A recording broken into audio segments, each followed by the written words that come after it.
Okay, hello everyone. My name is Howie, and this presentation is about 12 years of the Li Haoyi ecosystem. So this talk will be a 12-year retrospective of my time in the Scala community. So we will explore the origins of how the Li Haoyi platform came about, how it evolved into what it is today, and what kind of I see in the future for the Li Haoyi platform and the Scala as a whole. Um, Many people have heard of the open source projects and tools I wrote, but not many people know about how they came about or how where all this stuff came from. So this is the first time anyone will be hearing about it. So hope you enjoy the story. So about myself, I've been using Scala since 2012. A lot of Scala open source work around Scala JS, the mill build tool, Ammonite, so on.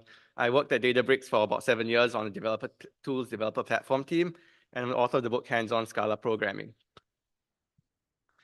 So the Li Haoyi platform is a collection of libraries and tools that have built up over the past decade or so. Includes many of the fundamentals that you would need to do any sort of serious software engineering work. So things like data serialization, HTTP clients and servers, file system operation, subprocesses, and so on. The names of the libraries are on the left over there, and the dates to which the libraries or tools were first released is on the far left. From Scala tags in 2012 all the way to Scala SQL more recently in 2024 at the bottom. So these libraries, originally on my personal GitHub as personal projects, have since been moved under a separate GitHub organization, com-Li Haoyi, with several maintainers who are helping keep the lights on. So it's not just me running around keeping all this stuff going. Tobias, Lorenzo, and others have definitely contributed a lot in order to keep the ecosystem alive over the last 10 years. There are about 20-ish million downloads a month on Maven Central, like varies from month to month. Probably not the most popular set of libraries and tools. Many of these are CI bots building the same things over and over, but they do get a good amount of usage out in the wild. And lastly, the platform is largely self-contained. So it quite explicitly does not pull in any big third-party dependencies. It does not pull in dependencies on Akka, does not depend on cats, does not depend on ZIO. It depends on the Java standard library in most cases, maybe the Scala standard library, and maybe one or two third-party libraries, but very few and very small ones. So this helps in two ways. This helps make the libraries understandable. You do not need to understand anything else to use these libraries. The library itself is on its own. And it also makes the library easily integratable into any other platform you have. You don't need to worry about your Akka style library conflicting with your cat style library or a ZIO with cats not kind of working together. With these Li Haoyi libraries, you can just use them anywhere you want. Use them with Akka, use them with cats, use them with ZIO, use them in a SBT build, and it all just works fine. So and this also makes it very easy to learn when getting started. You don't need to deal with conflicts, and it's limited how much you have to deal with. So let's do a short tour of the Li Haoyi libraries. I listed the most notable ones on the left, starting from Scala tags, up here released in 2012. So I guess for each of these libraries, then you can do a poll. Who here has used Scala tags? Has anyone used it? Okay, a few people have used it. Who here has used FastParse, the parser combinator library? A handful here and there. Who here has used a unit testing framework? Not so many. The uPickle serialization library? More. The Ammonite REPL, this probably is the most. The source code library gives you nice file names and line numbers when you have debugging statements automatically. The mill build tool, a few. The pretty printing library that use an Ammonite. The OSLib for doing files and subprocesses. The request Scala library, a carbon copy of Python's request library. The Cask web server, a few. The main.arg's command line parsing library. And lastly, Scala SQL. This one probably is not so many because it's the newest. I guess in total, who has used any of these libraries? Just all put up your hand. Okay, so some of you. So now let's take a look back and look at where these libraries came from. So there's like a dozen libraries on the page just now. And where did they come from? So as you saw from the introduction, Scala tags was the first library in the platform. It appeared back in 2012. Basically lets you write these nice nested function calls, body div, h1p, turns into HTML, easy. So my journey to Scala tags and to Scala itself started from an internship I did back at Facebook. This was in 2012. Back when Facebook was still in the Palo Alto campus next to Stanford, Mark Zuckerberg had an office in an aquarium in the middle of the office. Everyone could see what he was doing at any point in time. And I was intern working on Facebook Messenger. Facebook had invented a language extension to PHP called XHP, which you can see on the left. So this is PHP syntax, but in the middle of your PHP syntax, you're dealing with kind of raw XML snippets without having to need to like escape it, without having to need to have special delimiters blocking out your PHP versus XML or HTML. And it allowed you to write XML or HTML as values that could pass around, return, put in variables, and otherwise deal with as part of your PHP server-side code base. So this is probably quite familiar to most of you because this is what eventually became React.js and JSX. Who here knows React.js? So many of you have used or touched React.js. And today, all of this is table stakes. Everyone knows React.js. But back in 2012, this was cutting edge. Like this was really research project. React.js didn't exist. Being able to just write your templates as part of your code was amazing. So as someone with web development background, I was doing web work at Facebook. I did some web projects in college. I would later do web work at Dropbox. There was a lot of nice things about this. So for example, you no need to worry about escaping your things you're going to pass into your HTML snippets. All the escaping was done for you. You don't need to worry about cross-site scripting vulnerabilities and other security problems.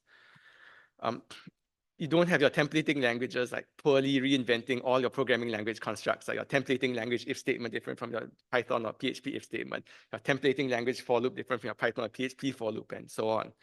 With XHP, you just use your normal language, PHP, and it does everything for you. And everything also includes things that are often lacking in many common templating language. Things like helper functions, things like inheritance, things like all the normal things you'd write in normal code in order to keep your code understandable and compact could now be used in your templating language. And this was a big deal at Facebook where you had a lot of code, lots of code reuse, and you're using the same template, same components, and same abstractions all across a Facebook website. So the problem was after my internship, when I wanted to use XHP on my own projects, I found that I couldn't because I was on Windows and Facebook was all running on Linux. Your dev environments all Linux. And I was in college. I couldn't, for the life of me, figure out how to get this big C++ blob running on Windows. And that's about as far as I could figure out as a college student.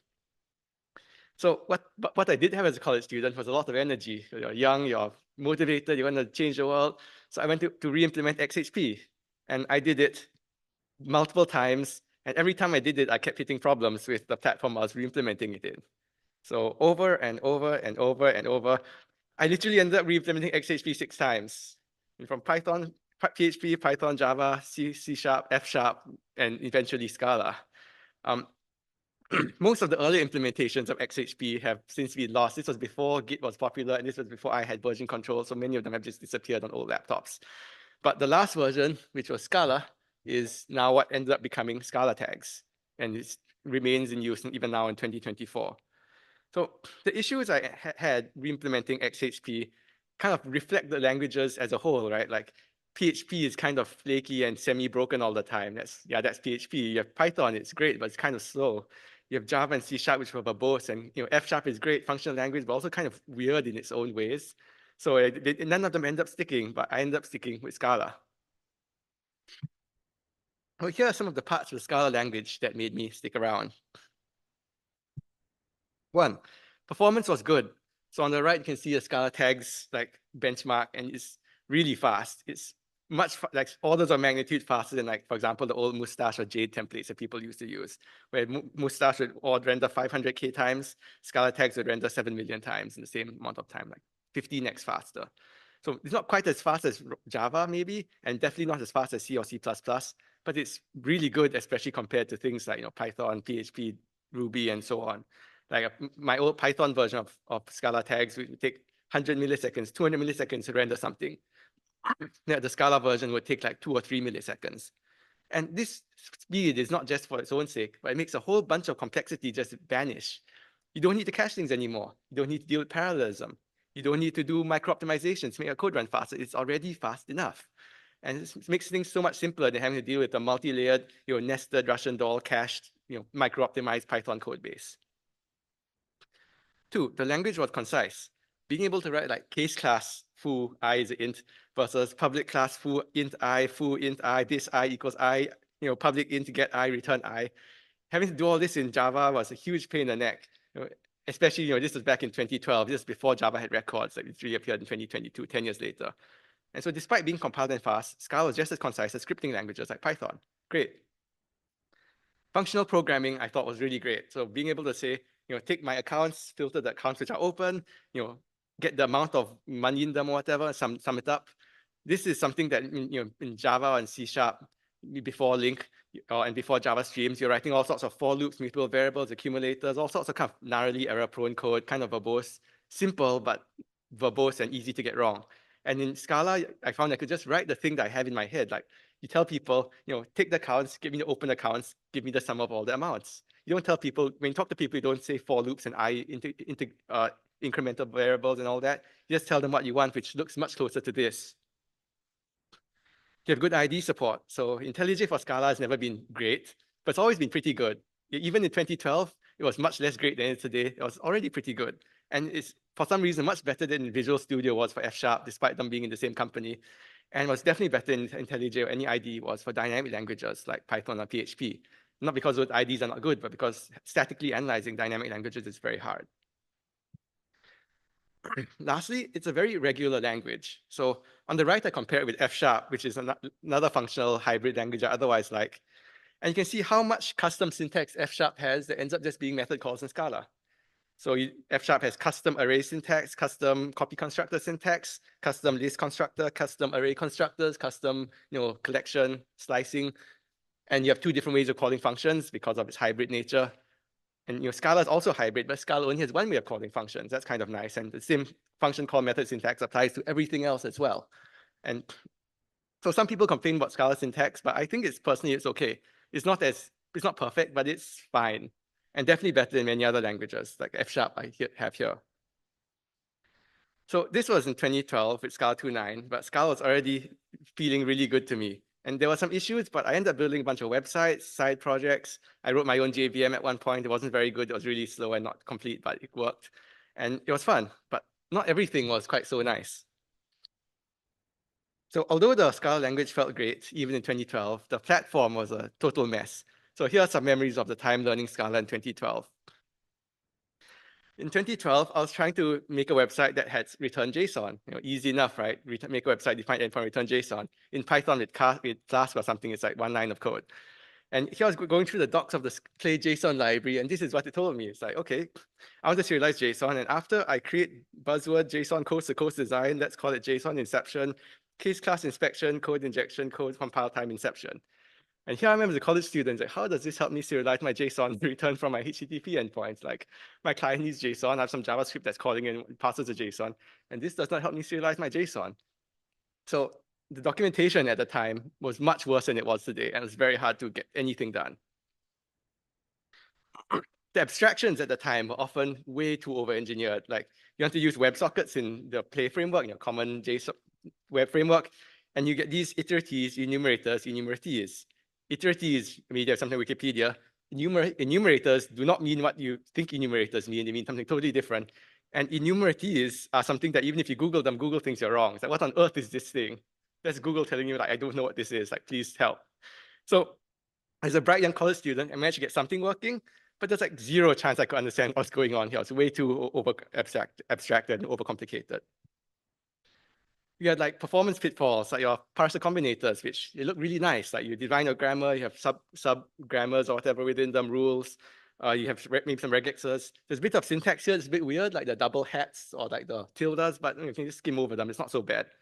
It was really nice to write grammars with this. I was trying to write a parser, and then you find that the parser runs like 2.5 orders of magnitude slower than any real parser would run. So it's really nice to write, and you can't actually use it because it's too damn slow. And that's honestly quite disappointing. Not something you can put in production. You had unreliable libraries, like you can try to use Scala Pickling, official Scala serialization library on the Scala organization, has a nice white paper written about it. And it just hangs when you try to serialize a dictionary of strings to strings. And it's like, okay, well, like that didn't work. I tried to serialize a set and it corrupted my data. And it's because this is not what I want when I've been using a serialization library. Lastly, you have the big frameworks. For example, Akka, right? Like, I use Akka. I wrote Akka WebSocket library at first. Like, it's on the right. I know how to use Akka, and it passed the whole WebSocket test suite. But this Akka untyped distributed actors was very unusual programming model. So using Akka never quite felt right to me. Maybe if I had like 100,000 requests per second happening concurrently, it would feel great because it's doing amazing things. But I was learning Scala. I had one request per second. Maybe I had one request every 10 minutes because it's, I'm a student, I'm making small projects. And I just didn't benefit from any of the things that Akka gave me, and I suffered all the costs. And I know I'm not the only one. I know many people, both professionally, casually, who use Akka, and it's just not the right fit. But because they were so hyped at the time, they all used it and they all got burned. And they're wondering, like, why is Scala burning me? Because Akka was the foremost Scala framework at the time. And it's not just Akka, it's all the large Scala frameworks are kind of weird. Like, SBT had this like, fishbone syntax where it's, arrow plus plus equals. Scala Z had had a TIE fighter operator and your TIE interceptor operator and TIE bomber operator, like this one here. So, so any college graduate could jump into a Python code base, learn Flask, and make an application, maybe the next Facebook, maybe the next, Coursera, whatever. But you throw any college grad into Akka, SBT, Scala Z code base, and they're in trouble. And that includes me at the time trying to learn Scala back in 2012. So these are problems I have with Scala. Scala is great at doing stuff in memory. Like you want to recurse a linked list, you want to transform some data structures in memory, it's all great. You actually want to do stuff, and it becomes actually really difficult. Like I want to make a HTTP server, I want to make a HTTP client, I want to write something to disk, serialize my nice case classes to disk. And it's just so hard to do. Yeah, and like I actually managed to write some production Scala code at my first job at Dropbox. Dropbox is a Python shop, you all know, Python, Go, Rust, whatever. I wrote Scala code. We were statically analyzing multi-million line Python JavaScript code bases to find bugs. We had this cool like recursive name resolution thing in Python JavaScript. And at one point, we were even like blocking 10 plus pull requests every day because of bugs we found using our Scala static analyzer. But I couldn't get people to contribute or grow the language at Dropbox at all because how do you get people to believe in the language when the first time they try to serialize a dictionary, it crashes? Like what? How on earth is this? This is not production ready. And people knew that, and I had no answer. It was not production ready. It's correct. So what, right? So that's the main motivation for the Li Haoyi ecosystem came from. But given I like the Scala language, I did not like the existing ecosystem. So what else was there to do to write my own ecosystem? Like how hard it is to write HTTP library, JSON library. Like you all could write JSON libraries. Some people write JSON parsers in a 30-minute programming interview. It's not rocket science. So every platform has its focus. Akka is on reactive actors. I'll try concurrency. POFP stuff is often on category theory and monads and maybe IO monads for some reason. And my focus was on kind of ergonomics of the Scala language. Like I thought Scala was great. I didn't need to pile stuff on top to make, add frameworks and add abstractions. Just make Scala nice to use. And Scala already is quite nice to use. Just take advantage of it. So for example, right, at the time, 2012, maybe even later, one of the biggest Scala HTTP clients was Akka HTTP client. Akka was a big thing. They raised 88 million US dollars. They are the future of programming and everything. And you want to make a HTTP call with Akka, and it looks like what you have on the left. And why shouldn't it be like what you have on the right, right? Like in Python, that's what it looks like on the right. I make a HTTP call. Maybe someone is going to need to make 30,000 HTTP calls in parallel, but that's going to be like 0.01% of the population going to do that. Most people are going to make one HTTP call in parallel, and this is fine. Like if I'm going to parse command line arguments, on the left you have what you would write using the scopt, one of the bigger, more popular libraries even today. And on the right is what I think it should look like using my main args library. Like why should I have to say config foo's a string, char, parser equals builder, import builder, old parser sequence, program name, foo again, c.copy foo again equals x. I also have to say it's a string over and over, give the types over and over, tell the defaults over and over. I already have a main method. I already have defaults and types and parameter names. So I kind of just use that. And that's what the main args library gives you. And like Java has a good standard library, but as Java libraries are, the standard library is verbose. Why can't I write things that look like Scala libraries?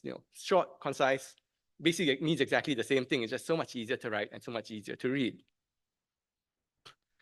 So this is really what the Li Haoyi platform gives you. It's about adjusting the code to match how you think about the problem, and not adjusting your brain to match the code.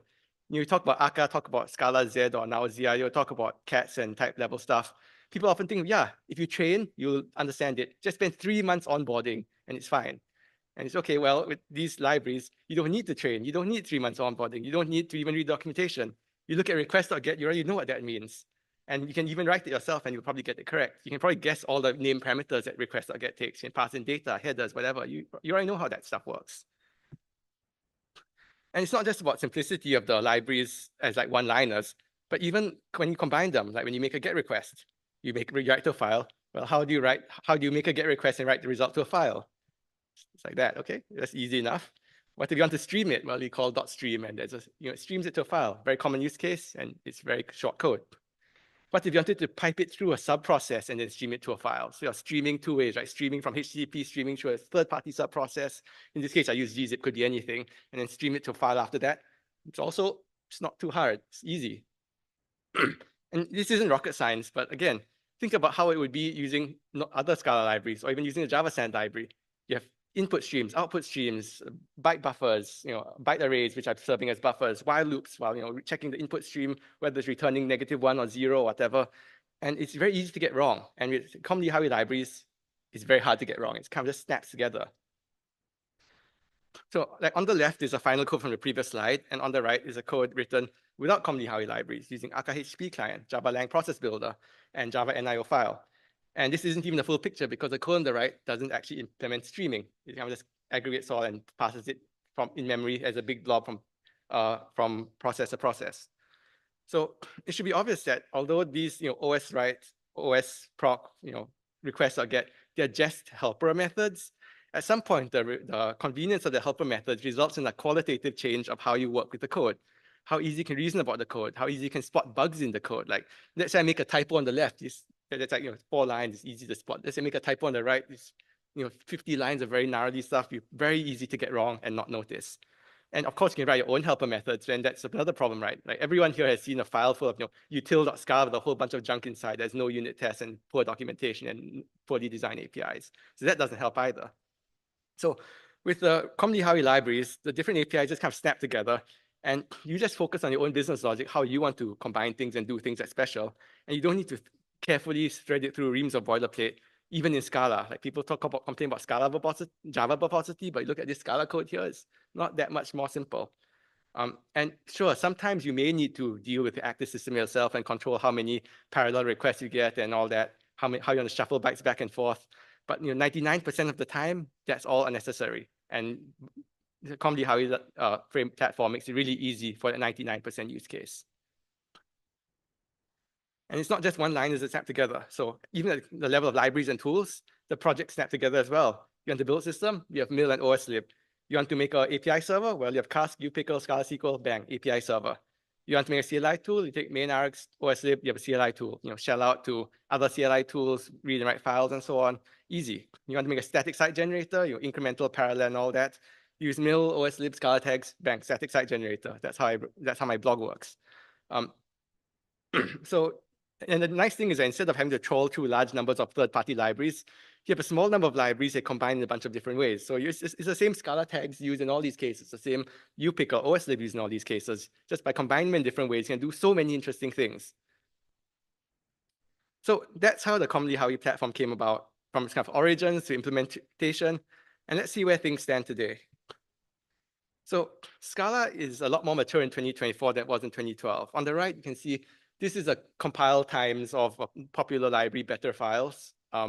And you can see it's more than halved in the period between 2017 and 2021. So compile times have gotten a lot better. Like everything's gotten better. SVT has gotten easier to use. I still don't use SVT, but for people who do use it, it's much better than it was in 2012. Libraries are a lot more mature and easy to work with. Like in 2024, people say, oh, we have too many JSON libraries to choose from. But in 2012, you had 0 good JSON libraries to choose from, so which is a better problem to have. And so the reactive and pure FP styles, I think, have kind of found their niches.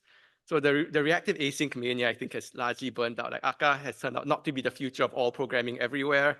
That doesn't matter. You invest $88 million of VC funding. That fundamental truth is still Akka is one tool out of many possible tools that's not going to take over the world. There are certainly niches where distributed actors are really great. It's like 0.1% of the population will use it. So out of all of you, maybe like 10 guys who really need 30,000 QPS, 100,000 QPS, and most of us will be running at much smaller scales. I think pure FP is similarly it has a very strong base. Some people really click with it. Some problems really click with it.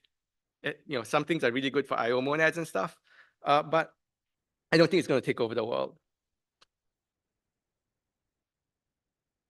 And lastly, the Li Haoyi platform has built out like a third way to write Scala. So what started off as a few scattered libraries is now a platform with everything you need to go from start to a production-ready deployment. And even today, most people are not on Li Haoyi libraries. Most people are on Akka and FP. But if someone comes to me tomorrow from a Python background and Java background and say, hey, I want to try out Scala, I'm not going to send them to Akka or like Scala Z most likely. I'm going to get them to try using these easy libraries, and maybe later they can graduate onto something more sophisticated. And maybe one way to illustrate this is, here's an example from my book, Hands-on Scala Programming. This is a parallel web crawler in Scala. Who here has written a parallel web crawler as part of a programming interview? Anyone? Like you go on a whiteboard and someone say, hey, write me a parallel web crawler. Yeah, this is a parallel web crawler. It works. Like I can take this code, I can paste it into Ammonite REPL today, and it should just work. Let me see if I can do that. Okay, I can't do that on the slides. So you have to believe me that this works. And it's like, it's easy to read. You make request.get URL params. You have a loop to extract some JSON stuff. You have a executor service, execution context. You spit out some Scala features, bog standard library features, and you have a breadth first search over your depth. And that's all you need to write a parallel web crawler to crawl the Wikipedia API to find all the pages related to a starting point. You could do this in any other language. You could do this in any other Scala framework. You would not fit on the slide. It would not be so easy to read. Lastly, let's talk about where the future is headed. So I think there are three things that are clear to me after being in this community for 12 years. One is Scala needs to keep evolving. So this is not optional. So other languages are catching up with Scala. Scala 2012 was maybe better than Python 2012 or Java 2012. Well, Python is no longer 2012 anymore. Python is now 2024. Python has pattern matching. Python has static typing. Python has data classes and all sorts of other things that Scala has. Python pattern matching is better than Scala pattern matching in many ways, for example. Java, again, pattern matching, records, type inference. The verbosity of Java is still more than Scala, but it's coming down. And at some point, it's going to catch up, and Scala is going to be the verbose one. We already saw how Scala code can easily be very verbose already. Yeah, you have other languages even surpassing Scala. For example, C# has collection literals, like val collection equals 1, 2, 3, 4 with square brackets. Kotlin's going to get them. Swift already has them. Scala is still having a sweet, your very verbose VECTOR paren with the 1, 2, 3, 4 inside. Similarly, things like name tuples, things like your implicit member expressions on the bottom here. These are things that are only in discussion in Scala. Other languages are all already getting them. So Scala cannot stay still if it wants to remain relevant. Like all the stuff in Scala 3, not everyone agrees with all of it. Maybe the process of rolling out is a bit rushed. But fundamentally, we need to keep moving forward and making things better. If we stay with Scala 2012, Scala is going to be dead in the water, and even Java is going to bypass it in the next few years. Next, the community needs to grow. Like, I can't believe that Scala is 10x more productive than many other programming languages. Like, look how much many man years went into Scala.js versus, for example, Dart.js. Like one guy in Scala.js, like 10, I don't know how many people in the Dart team in Google. But if other languages have 10x as many people, Scala still loses. Like it's by brute force, they're going to win. So growing the community means accommodating newbies, and you have to grow the community. Otherwise, yeah, Java sucks, but so many people are using Java, all the tools are great. Lastly, I hope the platform will endure. So after 12 years, 12 projects in Li Haoyi platform, we've seen Akka run out of money and go closed source. We've seen Play and Stick be abandoned. We've seen the death of Scala Z and its rebirth of ZIO. So many like interpersonal Twitter flame wars and all that rubbish. And you see like the Li Haoyi platform is just building stable, boring building blocks over the last 12 years. And building blocks are meant for you to build something, not for you to admire. So hopefully we can see this continue over the next 12 years. I can't promise so far in the future, but now like you look at the Li Haoyi ecosystem, it's not going to run out of money. It doesn't require $88 million of US funding to survive. It's going to keep going. And hopefully we'll keep trudging on, slowly supporting many interesting use cases in the Scala community. So that's the presentation for today. And here's a call to action. Like, if you are interested in trying this out, there are many ways you can. This is a GitHub organization. This is, you can try a mill build tool. It's great, better than SBT in many ways. You want to write a website API server, you should try using Cask and Scala tags and Scala SQL. They work, they do what they say on the box. You want to write some CLI tools, you can use main args, OSLib, request Scala. So yeah, just try it out. They are by no means perfect, but we need your help. And this is how we can all help move the community forward together. Thank you.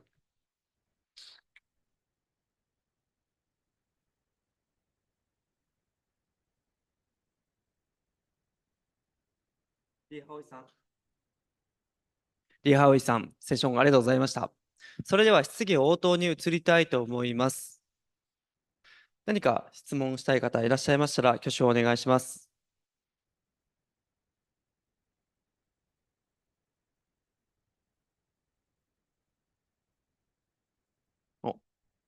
では、後ろの方にお願いします。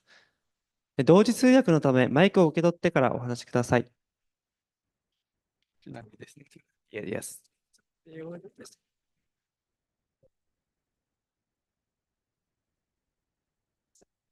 発表大変ありがとうございました。私もなんか今日からでも貢献していければと思っているんですけど、コントリビュート以外の金銭面で例えば何かしら貢献したいと思った何かしらありますか？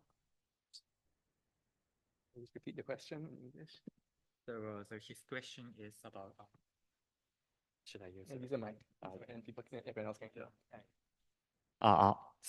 His question is about he interested in the contributing to the Li Haoyi ecosystem, Yeah. but he's wondering, is there any way to contribute in like financially or in other than the contributing to the code basis? Yeah, I mean, there's GitHub sponsors. If you want to send me money, I'll happily take money. I think right now the bottleneck is not money. So yeah, right now the bottleneck is kind of interested people, so to speak. So if you have interest, like I very much prefer you to like tweet about it, write about it, use it, talk about it, versus contributing like a few hundred or few $1,000s here and there.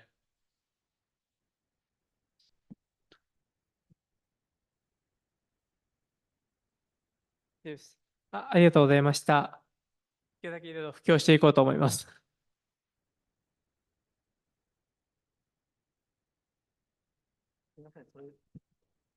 次の質問に移ります。では、次質問ある方。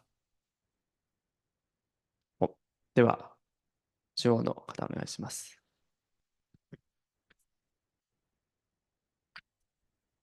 はい、ありがとうございました。このリーハイウェイエコシステムの中で、コンカレンシー、並列処理に関して何かこういう、信念というか、こういう形で使っていきたいみたいな、例えば、スタンダードなフューチャーを使うとか、そういう決まりみたいなものってあるんでしょうか？ So his question is about do you have any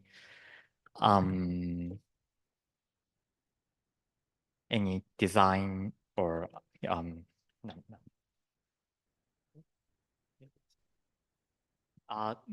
んかこう、質問をそうですね。返してもらっていいですか？そうですね。Can you repeat the question? アッカとか、そうですね。アッカとか ZIO って並列性っていうのをすごい考慮して設計されてると思うんですけど、この D ハイウェイエコシステムの中でこの並列性に対するアプローチみたいなものって何か考えられてますかっていうことですね。Okay. Yeah. As a first approximation, the Li Haoyi ecosystem does not pay attention to concurrency at all. You basically use it with whatever other concurrency model you already have. So like I mentioned earlier, you want to use Li Haoyi libraries with Akka, use them with Scala Z or ZIO nowadays. It's perfectly fine, like it works. My personal opinion is that most people do not need ultra high concurrency. Like YouTube was built on Python for a very long time. It's one of the biggest websites in the world, most heavily used websites in the world. You have these, GitHub is built on Ruby, on Rails. So, given how big scalable websites can be built on like the really slow, boring components, I personally don't believe that you really need all these more sophisticated concurrency designs in order to build most of our applications. Like most of us are not going to have millions of requests per second. And even those big companies that do have millions of requests per second, YouTube, Stripe, GitHub, they seem perfectly fine just using bog standard threads and even interpreted programming languages. So for most of my applications, I use futures occasionally, and that's a limit of how fancy my concurrency gets.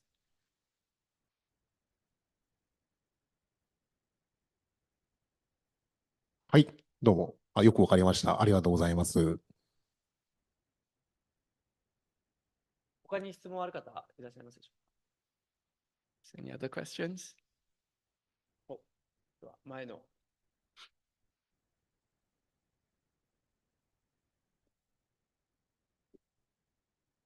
ですね、こちら前から。はい、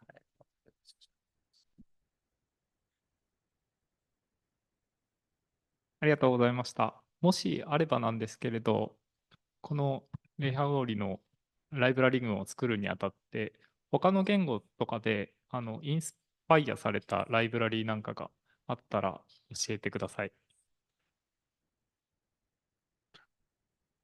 Yes. So I already mentioned Scala tags is kind of inspired by XHP on now JSX. Cask is kind of copied from the Python Flask framework. Request Scala is copied from the Python request framework. OSLib is kind of an amalgam of Python's like OS library, sys library, and shell util library. Main args, I kind of came up with it myself, but nowadays, if you look at Python, there's like click and fire and similar libraries for parsing command line arguments. It work very similar ways. So yeah, some of them are inspired. Some of them are like convergent evolution. They end up in the same place. I personally don't think languages are that different. So when I see like people in Scala doing really weird things out of the left field, I always question whether it's really necessary. Like everyone faces the same problems of conciseness, type safety, performance, and all that sort of thing. And ideally, I think we would see many languages adopting very similar approaches to solve these problems. Maybe another example, Scala SQL is largely a carbon copy of Kotlin's Expose framework for doing SQL databases. uPickle, I kind of came up with it myself, but it almost works exactly the same as Rust's Serde library and the Kotlin X serialization library. So none of this is rocket science. These are all like kind of well-known designs, well-known approaches, and I'm just trying to bring it to Scala in a nice, easy-to-use package. ありがとうございました。よくわかりました。はい、ありがとうございます。では、他に質問がある方いらっしゃいますでしょうか。では、中央の方、お願いします。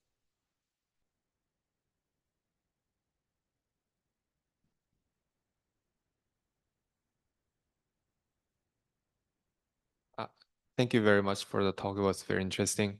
So my question is, I was using Mill for one of my projects, and then due to well, my perspective was due to lack of some plugins, I ended up switching back to SBT, although I had a very nice experience overall. So do you have some future vision for how you are going to evolve Mill in the future? Yeah, I guess there's two parts to it. One is Mill, it makes it much easier to extend yourself. So to some extent, I expect people who know what they want their build to do to just do it. Like you want something custom, you want to create a Docker container, you want to, create a tar file with a bunch of stuff inside. Java, your shell commands already have this capability, and you just do it yourself without a plugin. So that's one angle. Another angle is the most common plugins, ideally they'll be shared. And there is a kind of if you go to the Mill website, there is a relatively long list of plugins that exist today. It'll get longer over time. I don't think it's not as big as SBT list of plugins. It will never be as big as SBT list of plugins probably. But hopefully, if you or people similar to you kind of find the need to build things on top of Mill, hopefully you'll see people publishing them and just putting a link in the Mill documentation. For example, we have Mill support for MIMA, like binary compatibility checking. That's not by me. We have Mill support by Kotlin. That's not by me. We have Mill support for like Docker containers, other things also not by me. So over time, I hope that this will grow.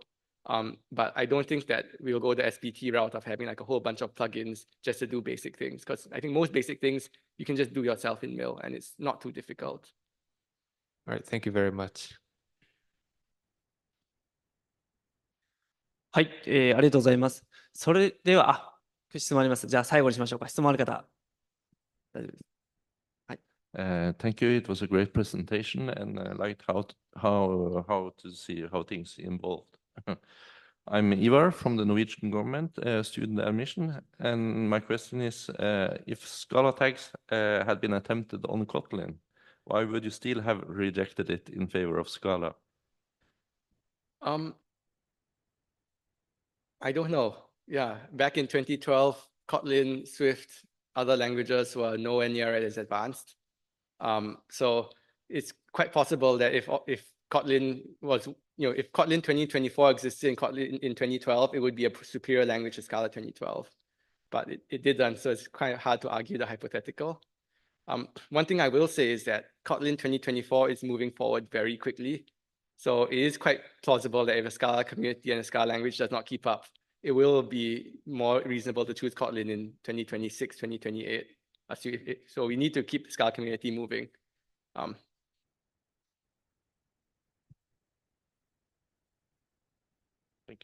です。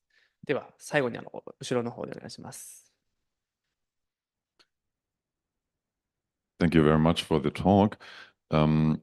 I really appreciate your view with yeah, all of your experience on the language with like positive and bad sides. And I would like to know, do you envision a place for Scala where it could have a niche, for example, because other languages are sometimes bound to some platforms? Maybe Kotlin is popular for Android and other things.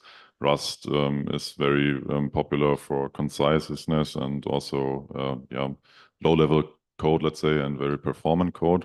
What would you envision Scala to be in, let's say, 5 years, if you could pick such a niche or such a specialty? Yeah, I think how I would view Scala's niche is that of all the languages out there, Scala is the one that is the scalable language. So that's almost in the name, right? Scala, scalable language. Haha. But you look at it like Python, even with Python becomes a total mess once you go beyond like 1,000, 10,000 lines of code.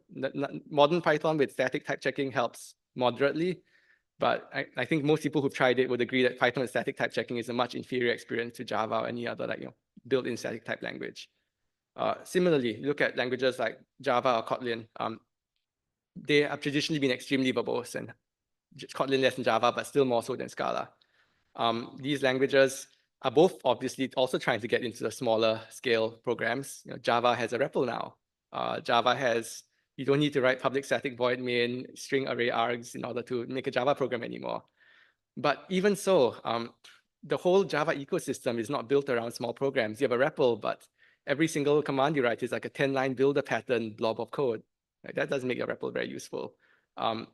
So Kotlin, I think, goes better than Java, but again, it's still not something that you want to be writing in a REPL that often, and people don't. So I think Scala is interesting language in that you can start off with something in the REPL.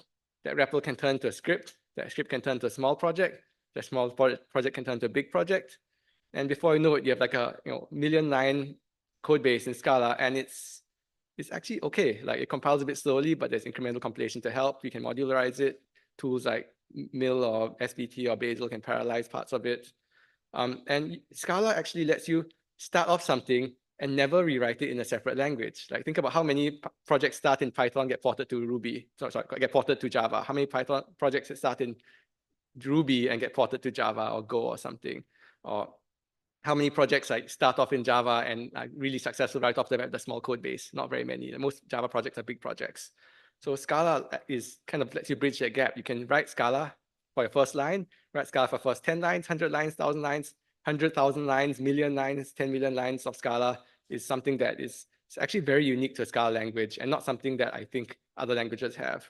So I personally think we should double down on that. So the Li Haoyi platform is very much on focusing on making the small part easy. So without OSLib, without request Scala, you would not be able to write a one-page or one-slide web crawler. You'd be drowning in boilerplate with Akka HTTP client and all sorts of other Java sand library stuff.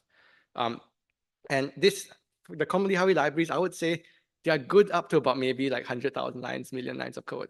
And maybe for the super high concurrency, super high scale stuff, you want something different. But by that point, it's a good problem to have. You've already made it.